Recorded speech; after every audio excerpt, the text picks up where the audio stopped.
The biggest debate and storyline of the 2023 season has been who is the MVP of the NBA. Early on in the year, you had Tatum leading Boston with the best record in the NBA, and he was the frontrunner to win the award. Then later on, Luka Doncic started dropping 60 bombs and playing extremely well. Then around mid-December, Nikola Jokic took over, averaging a 25-point triple-double. And as of late, you have Joel Embiid in the month of March averaging close to 36 points per game. All those guys I listed at some point had their moment in the spotlight as the quote-unquote guy who should win MVP. But there is one player who till this date hasn't gotten his proper shine or due credit to be the MVP. And that player, of course, is Giannis Antetokounmpo. And at this point, for most NBA fans, of course, we recognize Giannis as the best player in the world, and it's damn near universally. But at the same time, there's a weird phenomenon where Giannis doesn't get his shine and credit. It's almost a Tim Duncan-like effect, where both Giannis and him are so consistent on both ends, they get overlooked constantly. As Duncan back in the day would give you 20, 10, and 5, call it a night, get a W, and do the same thing 24 hours later. And one thing I did find pretty interesting when it comes to MVP rankings by NBA.com, since the new year, Giannis not once has been first.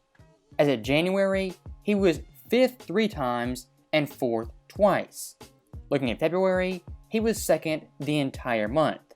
Then in March, he went from 2nd all the way down to 3rd place. Of course, those rankings I disagree with, but looking at Giannis going from 2nd to 3rd, from March 3rd to March 10th, it's pretty unexplainable. As since that time, Giannis is putting up absurd numbers, averaging 32 points, 12 boards, 5 assists on ridiculous shooting splits. And to add insult to injury, he is only playing 31 minutes per game. Historically speaking, Giannis' play on both ends being the best team in the NBA, that should constitute being the MVP. And looking at his overall numbers, of course, they're highly impressive, averaging 31 points, 12 boards, 5 assists on 55, 29, and 65 splits.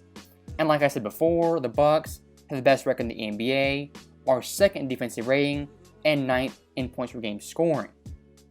And one thing I do have to point out, when it comes to Giannis' teammates, arguably his best teammate on his title team, that being Chris Middleton, has been absolutely awful this year. And even when he's not playing, Giannis still keeps his team afloat, going 24-9 without Middleton. I would say most fans all of last year, maybe before that, said Chris was the Bucks' 2nd best player. But right now, he is barely their 4th best offensive player, and until this date, cannot hit a 3 consistently. Think about that for 1 second. When it came to Jokic last year, what was one of the big reasons he won MVP? It was because Jamal Murray was out and not playing. So when it comes to Giannis this year, I think him being great minus Chris Middleton should also factor in to him winning the award. And speaking of the MVP, when it comes to Basketball Reference, I find their rankings pretty intriguing, as Jokic right now has an above 60% chance to win the award, compared to Embiid, who's at 14.1%, Giannis at just under 8%, and James Harden at 4.5%. When it comes to Harden being that high on the list, I think it's in large part due to him being Philly's most impactful offensive player. As looking at Philly with him on the court, their offensive rating is 121.5. That is on pace to be the best offense in the entire NBA, compared to off the court, where it drops by 6%. And compared to Joel Embiid, Philly's best player, James Harden marginally has a better offensive impact due to his passing as well as playmaking. And staying with Embiid for 1 second, the NBA meter right now is heavily pushing him as this year's MVP. And outside of Basketball Reference, most ranking sites have him at the number 1 spot. But one thing I have noticed when it comes to this talk of MVP, it's between 2 guys and not 3. Those 2 players being Embiid and Jokic. And listen to the debates. When people argue for Joel Embiid over Jokic, they unknowingly make a better case for Giannis Antetokounmpo. As looking at Tim Legler, one of the better NBA analysts, he said Joel Embiid is the MVP over Jokic because of defense and his impact on that end of the floor. You can definitely have that opinion, and that is sound logic for an MVP. But at the same time realize, Giannis Antetokounmpo is equally, if not a better defender than Embiid. And unlike Joel, he has the best record in his conference. We've gotten so focused on Embiid versus the Joker, we're totally ignoring the guy in Milwaukee, part of the three, has the best case to win the award. As for the Bucks, in the last 22 games with Giannis playing, they're 20-2.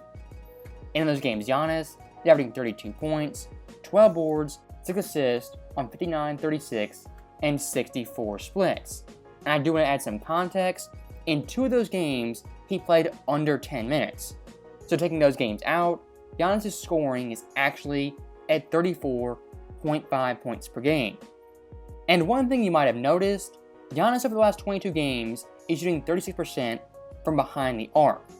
Definitely highly impressive. But over the last 10 games, on 2.1 attempts, he's shooting 42.1%. If we're going to factor in dominance, defensive ability, team record, and just everything in totality, Giannis this year clears both Joel and Nikola Jokic. As a team record, he beats both them. In terms of two-way value, he edges out Embiid and destroys the Joker. And in terms of historic play, only 3 players since '72 have averaged 30-10-5 in a single season, that being Kareem and Russell Westbrook. And of course, both those guys won the MVP during those seasons. And speaking of history, the Bucks' win streak and dominance has reached all-time levels. As to start the season, they were 22-12 and then proceeded to go 30-8 up to this point. This Bucks team has the best player, 3 elite defenders, great shooters, a veteran bench, and experienced head coach. In terms of the NBA playoffs, this team is primed to win the championship, as even last year, minus Chris Middleton, they took Boston to 7 games.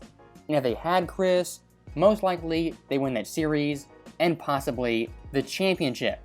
And speaking of this year's Bucks team, I do think the matchup in the Eastern Conference is going to be them versus Boston, as both those teams are the 2 best teams in the league and better than anyone in the Western Conference. As looking at Denver, while they're highly impressive, they rely too much on Nikola Jokic. And past that, the Sacramento Kings are unproven, the Grizzlies have a terrible half-court offense, the Suns most likely will be hurt, banged up, the Clippers right now are hurt, and Golden State, the defending champions, cannot win a game on the road to save their life. With the playoffs fast approaching, the road to a championship is wide open for the Greek Freak and his Bucks team.